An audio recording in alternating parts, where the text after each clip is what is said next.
তো হ্যালো বন্ধুরা, এখানে অনেক ছেলে কমেন্ট করছে, দাদা এসএসসি জিডি চাকরির জন্য কি করব, কিভাবে প্রস্তুতি নেবো, ছেলে এবং মেয়ে। দেখো, চাকরির প্রথমে তোমাকে কি করতে হবে, ফর্ম অনলাইন করতে হবে। ফর্ম অনলাইন করার সময় নাম, ঠিকানা, বাবার নাম, জন্ম তারিখ ভালোভাবে দেখে নিও, ঠিক আছে? এরপর ব্যাপার হচ্ছে যে তোমাকে সেখানে কি করতে হবে, পরীক্ষার জন্য ভালো করে পড়তে হবে। পরীক্ষা 160 নম্বরে হয়, 80টা প্রশ্ন থাকে। এখন কেউ যদি বলে, দাদা তোমাদের সময় পরীক্ষায় কম্পিটিশন এত ছিল না, নেগেটিভ মার্কিং ছিল না, তোমরা চাকরি পেয়ে গেছো, তো ভাই তোমাদেরকে এই কথাটা বলি, এই কথাটা যে বলেছে বা যে বলছে সে চাকরি পাবে না, এটা আমি 100% লিখে দেবো। কারণ আমাদের সময় কি হয়েছে সেটা দেখে লাভ নেই।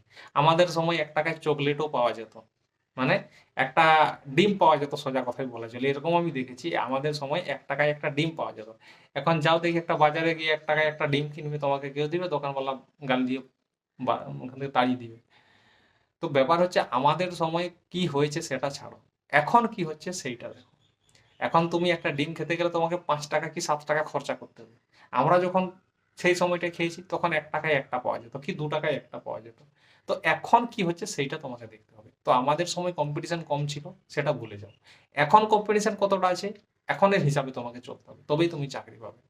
এবার ফিজিক্যালের জন্য প্রতিদিন সময় দিতে হবে, আধা ঘন্টা মতন রানিং করতে হবে বা 1 ঘন্টা মতো রানিং করতে হবে। তারপর ফিজিক্যাল বডি মেহনত করতে হবে, তারপর মেডিকেলের জন্য তোমাকে ডাক্তার দেখাতে হবে। তবেই তুমি ফাইনাল পাস করতে পারবে, ঠিক আছে? আর তুমি যদি বলো যে কতদিন পর্যন্ত কতটা কষ্ট করবো, তাহলে প্রতিদিন কষ্ট করো। বয়স যতদিন আছে অবশ্যই চাকরি হয়ে যাবে। ভিডিওটা ভালো লাগলে চ্যানেলটা সাবস্ক্রাইব করবে।